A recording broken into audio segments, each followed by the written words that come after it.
Mame ma akwaba emfa umbra Ghana SM TVGH so wofre me adwoa searching.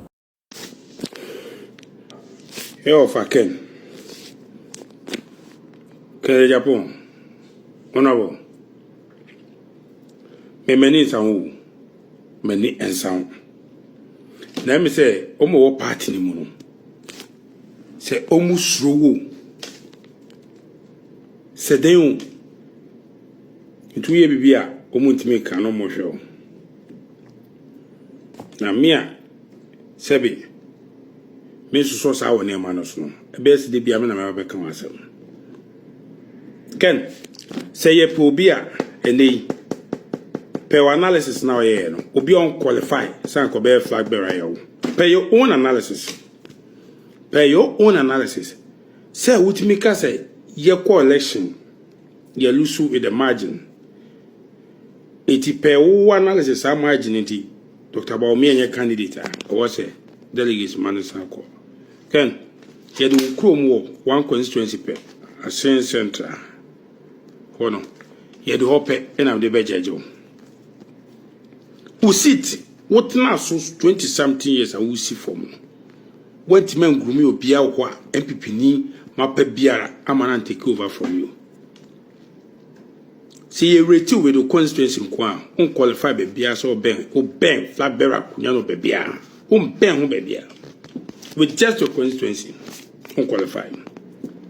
Afi ye ba ye premise na o percentage na wunya ye no o percentage no endu dia Dr. Baumi nya wo general elections 41% no o percentage a wunya 30 something na wo wia no ye ka obi an performance ye o party ma ye fa no kam aba you say there ya bro na me de bia me ka se wo nya MPP ni we ye typical NDC na MPP fo anyi we fi party ni mu a wo begu party national ke yapon we ye typical NDC wo nya MPP ni mo hu evidence bebre meetings bi a woni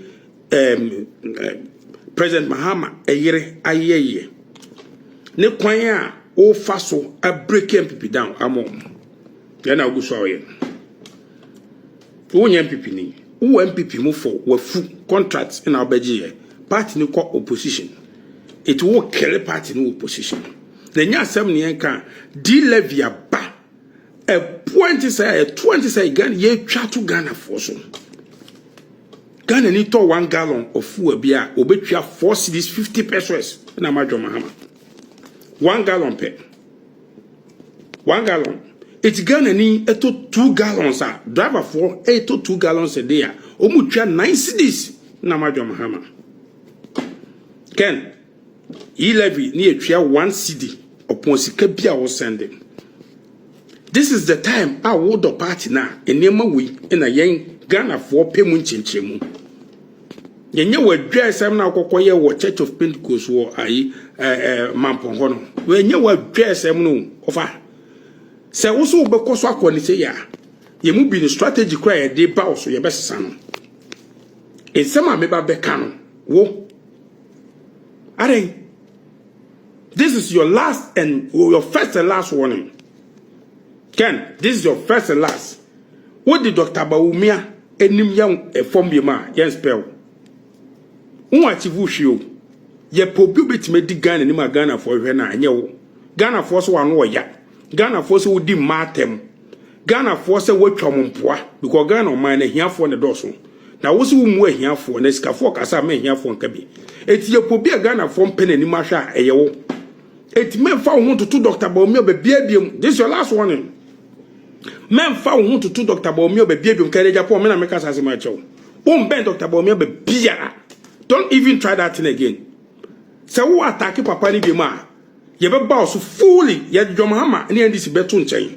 Na ken my whole by 3 years non stop I swear to God. Manuesi, we've had enough of you. NPP party, hey, the leadership, we current leadership, me who bitter. She chairman e se du ketia. Alotejo corps mo start so mo kan sema tia party no. O mi yo mo si nchen dia where are they? Enye no matter o matima aba win elections no.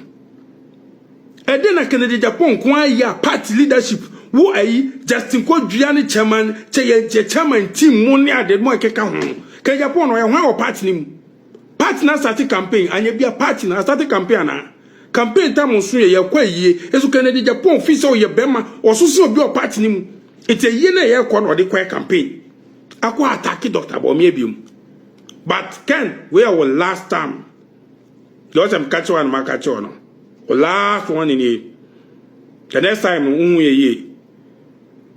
the next time unhu ye be catch you playing afi mu amudi na kyem ni bibi dia mu ni adwuma bi ye no e catch mu de mo mbra me comment ya se metro nsefo party Kenya Japan there is no way to be president don't mean the president of Ghana in a worst situation in a worst scenario say we need flag bearership no plan some of us will make sure say be pulling down any better position 100 years we don't care because sir subanwe now then our qualification papa be na wo adwim bie pa wadwim bie pa ante ka ba party say ya fa Ghana ma o party po na ya fa Ghana ma when he brad yes are no kwenda wa no maka kan when he brad ya do papa me hu so ni pray for the whole Ghana your population na the way ni pray for ya wo me na me ka cho John Mahama aba ye koto ye difference be no nya 115,000 pe no nya ka ho onsam keka o premise ni se party fo ebufu o man koto aba na me yeti opposition you get the nerve so we be criticize Dr. Bawumia bema per bit na kra ni ya twede na wo hwe won was president wo hwe ho a ebusu apanyi kra won se no be president masa me anwe ho kra the next sector omu musa alete no omu ntumi o ya no omu si fake Uko Ministry of Finance website it is there. Ochire debt obeto ye. Ochire de woja wo. Ade we ko parliament MPs both MPP and NDC o mu debate ara meboa. What is NDC for raise issues and some president Akufo-Addo kan na nya nokre. Meaning said o kan na ye nokre. Enti de oja ho no e na ATS na obe manage ya ye nya power no. E na obeto say 2.5 billion. And I just say 2.5 billion. But you say that's why we call the management. But we had the accumulative level from President Kufuor time to Mills time to John Mahama time to Akufo-Addo time. Akufo-Addo government did better. Our energy sector, and we enjoy electricity for 8 good years. Somewhere 2 months, you have some challenges. And non minimum can ukruma. You have your friends and timetable. Na poko ka bi hey enu campaign na no modi o dwe na de keka ho e na meka sa asase etisu e kukuwa mo ye sa na ma wo nyina na de ya wo kra o ma hene se sa debt we iska we ya 1 cedi we ya si emetua o gallon bia first liter bia 4.5 cedis per gallon no we ya last month ye why increase electricity by 14.7%. Almost mo ana mo ne IMF ko ya agreement. IMF adjusted agreement. So they are telling us this quarter we are quarter we are they're going to increase. Yeah, there should be an adjustment. I'm hearing 8%. You will chroma. Electricity tariffs will go up about 8%. IMF conditionalities no. 2017 MPP bar power no IMF. Yes. There was something our nature say you employ for me. Yeah. Next is 4 years school tina chroma 5 good years. A backlog. But Abano Bermuno can say, no, we can't continue this. They negotiated with IMF and nurses were employed. Is that not a fact? That's right. So if you have come to me something, I will say, IMF continuation, go back to IMF and negotiate with them. And I will negotiate. So those things that they should not tell us at all. That's why Ghanaians voted against it. That's why Ghanaians voted. And Ghana near Uti, I will show me an upper way.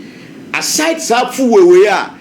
Because of incompetence omotina se ananka ne obode for yetiku aba oil marketing companies omuntua na ntua kina onto se obno ombetena se aban na se atwen ecosystem fo no enu nyina echi se yante so na ye manage na wutie se sika we minua driver ni trotro ni obi a wisu private car wutie se sika we nyina echi no bosumi we so a obi a oyisu postpaid bia no hwe hu se wo liable be cost no 40 because prepaid no na sisi omo ahu na no minua bi o se o no to 80 something na no fees o ma me budget some ya to me dey me fa bia 20 bi ngan o ko na e bro 20 no enti wo a won so use postpaid ya wo de no mail ya tum Mabel will come